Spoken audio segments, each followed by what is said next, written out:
नमस्कार दोस्तों, एक बार फिर से आप सभी दोस्तों का आपके अपने YouTube चैनल यूएनवीडीवी पर बहुत बहुत स्वागत है। दोस्तों, दिन भर के मुख्य समाचार हैं, बड़ी खबरें हैं, फटाफट अंदाज में आगे इसी वीडियो में जानेंगे। ये वो खबरें हैं जो गोदी मीडिया आप तक नहीं पहुंचाता है। सभी मुख्य समाचार आप लोगों के लिए जानना बेहद ही जरूरी है। तो वहीं दोस्तों, खबरों की तरफ चलने से पहले आप लोगों से एक छोटा सा निवेदन है कि अगर आप लोग भी खुल करके विधानसभा चुनाव से लेकर के लोकसभा चुनाव तक ईवीएम के जरिए मतदान का खुल करके बहिष्कार करते हैं और बैलेट पेपर का समर्थन करते हैं, तो अभी इस वीडियो को लाइक कीजिएगा और कमेंट बॉक्स में कमेंट कीजिएगा, ईवीएम हटाओ लोकतंत्र बचाओ। दरअसल दोस्तों, पहली बड़ी खबर बताते चले आप लोगों को। इस बार के राष्ट्रपति चुनाव में लग सकता है एनडीए को तगड़ा झटका। एनडीए के सपोर्ट पर बीजेडी का सस्पेंस। सीएम नवीन पटनायक ने कह दी है बड़ी बात, उड़ सकती है एनडीए की नींद। खबर बताते चले, इस बार के राष्ट्रपति चुनाव में एनडीए के पास बहुमत का आंकड़ा मौजूद नहीं है। इस बीच बीजू जनता दल यानी कि बीजेडी के नेता नवीन पटनायक ने कहा है कि आगामी राष्ट्रपति चुनाव में उनकी पार्टी उम्मीदवार देख करके ही फैसला करेगी कि किसे समर्थन देना है और किसे नहीं। आप लोगों को बताते चले, राष्ट्रपति चुनाव इस साल जुलाई में होना है। एनडीए को अपने प्रत्याशी की जीत सुनिश्चित करने के लिए नवीन पटनायक की बीजेडी या फिर जगन मोहन रेड्डी की वाईएसआर कांग्रेस के समर्थन की जरूरत पड़ेगी, क्योंकि इस बार के चुनाव में एनडीए के पास लगभग यहां पर 10,000 वोट कम है बहुमत से। और इस बीच यहां पर नवीन पटनायक ने बयान जारी कर दिया है कि वह प्रत्याशी देख करके उसका समर्थन करेंगे। ये यहां पर बड़ी खबर है दोस्तों। अगली अपडेट की तरफ बढ़ते हैं। पश्चिम बंगाल में इस्तीफों की लगी है भाजपा के अंदर झड़ी। अमित शाह के दौरे से पहले 15 नेताओं ने एक साथ छोड़ दी है पार्टी। सामने आई है भाजपा में आंतरिक कलह। खबर बताते चले, पश्चिम बंगाल भाजपा में कलह का दौर लगातार जारी है। एक के बाद एक इस्तीफे हो रहे हैं पार्टी में। ऐसे में केंद्रीय गृह मंत्री अमित शाह ने खुद राज्य की कमान अपने हाथों में ले ली है और वहीं वह 4 मई को पश्चिम बंगाल के दौरे पर जा रहे हैं। लेकिन इससे पहले ही उत्तर 24 परगना जिले के 12 के कम से कम 15 भाजपा नेताओं ने पार्टी से इस्तीफा दे दिया है। और वहीं आप लोगों को बताते चले, पश्चिम बंगाल में 2021 में विधानसभा चुनावों में टीएमसी की प्रचंड जीत के बाद से ही भाजपा में इस्तीफों का दौर लगातार जारी है और एक के बाद एक तगड़े झटके लग रहे हैं। इस बीच अमित शाह के दौरे से पहले 15 नेताओं ने एक साथ पार्टी से दिया है इस्तीफा, जिसके बाद भाजपा की आंतरिक कलह खुल करके आ चुकी है सामने। एक और बड़ी अपडेट की तरफ बढ़ते हैं दोस्तों। प्रशांत किशोर ने ट्वीट करके दिए हैं राजनीतिक पार्टी बनाने के संकेत। जनता से मिलकर के समझेंगे उनके मुद्दे।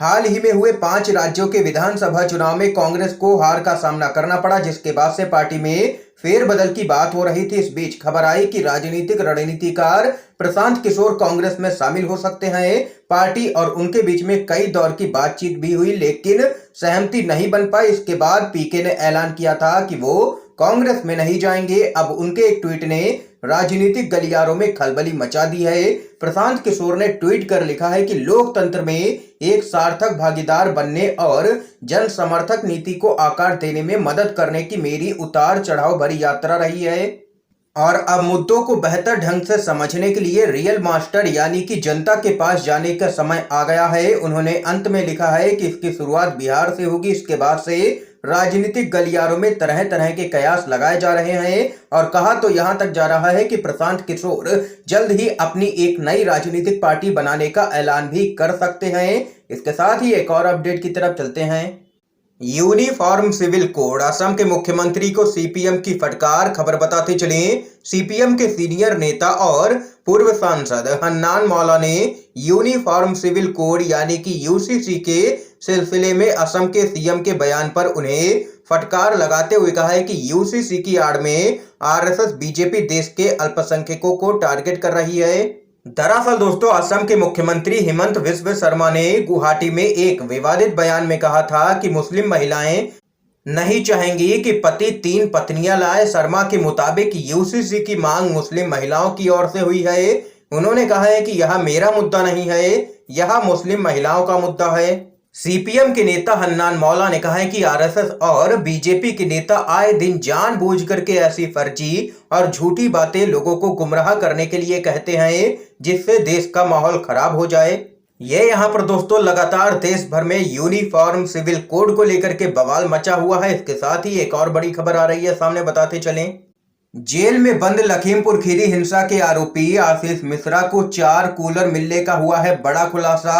सोशल मीडिया पर लोगों का फूटा है गुस्सा। खबर बताते चलें, तापमान बढ़ने और बिजली कटौती से जहां एक तरफ लोगों को लगातार परेशानी का सामना करना पड़ रहा है, तो वहीं दूसरी तरफ बिजली के मुद्दे पर लगातार केंद्र की मोदी सरकार विपक्षी दलों के निशाने पर है। इस बीच किसानों पर गाड़ी चढ़ाने के आरोप में जेल में बंद आशीष मिश्रा को लेकर के एक चौंकाने वाली जानकारी सामने आई है। खबर के अनुसार आशीष मिश्रा को जेल में खूब सारी सुविधाएं दी जा रही हैं। सोशल मीडिया पर लोग इस पर आक्रोश भी व्यक्त कर रहे हैं।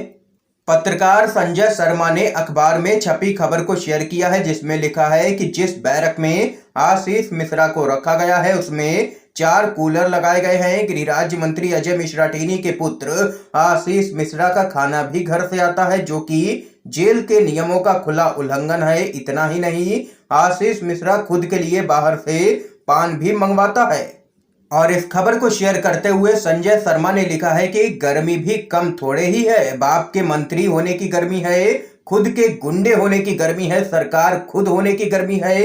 अब इतनी गर्मी जब आसपास आए तो 4 तो क्या 8 कूलर भी कम पड़ जाएंगे। यह तो मेहरबानी है कि जेल में ही सो रहे हैं, वरना सोने घर भी जा सकते हैं मंत्री जी के लाडले पुत्र। और वहीं एक अन्य यूजर ने तंज कसते हुए कहा है कि वातानुकूलित जेल बनाने का प्रस्ताव कैसा रहेगा। तो यहाँ पर दोस्तों ये बड़ा खुलासा हुआ है आशीष मिश्रा को लेकर के। एक और अपडेट की तरफ बढ़ते हैं।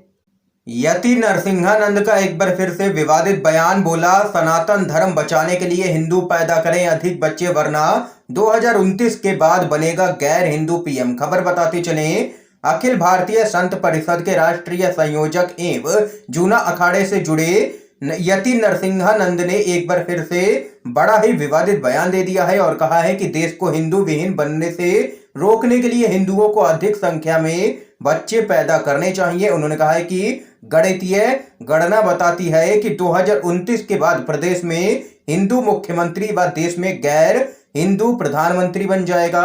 इसके साथ ही यति नरसिंहानंद ने कहा है कि जिहादियों के कारण न केवल हिंदू बल्कि सारी मानवता खतरे में आ चुकी है, जिसके बाद एक बार फिर से सोशल मीडिया पर उसकी गिरफ्तारी की मांग तेज हो गई है और लोगों का कहना है कि यह लगातार समाज में जहर फैलाने का काम कर रहा है और फिर भी इसकी गिरफ्तारी नहीं हो रही है। ये यहाँ पर अपडेट है। इस खबर पे आप लोगों की क्या कुछ राय है जरूर बता सकते हैं कमेंट बॉक्स में कमेंट करके। एक और बड़ी खबर की तरफ बढ़ते हैं दोस्तों। किसी को टीका लगवाने के लिए बाध्य नहीं कर सकते हैं, केंद्र सरकार की वैक्सीनेशन नीति पर सुप्रीम कोर्ट की बड़ी टिप्पणी। खबर बताते चलें, क्या कुछ है पूरा मामला। देश में कोरोना के मामले एक बार फिर से बढ़ने लगे हैं। इस बीच कोरोना वैक्सीन से जुड़े मामलों की सुनवाई के दौरान सुप्रीम कोर्ट ने सरकार की कोविड टीकाकरण नीति को सही ठहराया है, लेकिन कहा है कि किसी को जबरदस्ती वैक्सीन नहीं लगाया जा सकता है। कोर्ट ने कहा है कि यह वैज्ञानिक साक्ष्यों पर आधारित है, हालांकि किसी को भी टीका लगवाने के लिए बाध्य नहीं किया जा सकता है। ये यहाँ पर सुप्रीम कोर्ट ने बड़ी टिप्पणी कर दी है। दोस्तों इस समय की आज की सभी बड़ी खबरें थी, मुख्य समाचार थे जो हमने आप लोगों तक पहुंचाए हैं UNVDV के माध्यम से। अगर आप लोगों को ये वीडियो पसंद आया हो तो इस वीडियो को लाइक कीजिएगा, ज्यादा से ज्यादा इस वीडियो को शेयर कीजिएगा ताकि आप सभी के दोस्त भी मुख्य समाचारों को जान सकें। वीडियो देखने के लिए आप सभी दोस्तों का बहुत बहुत धन्यवाद।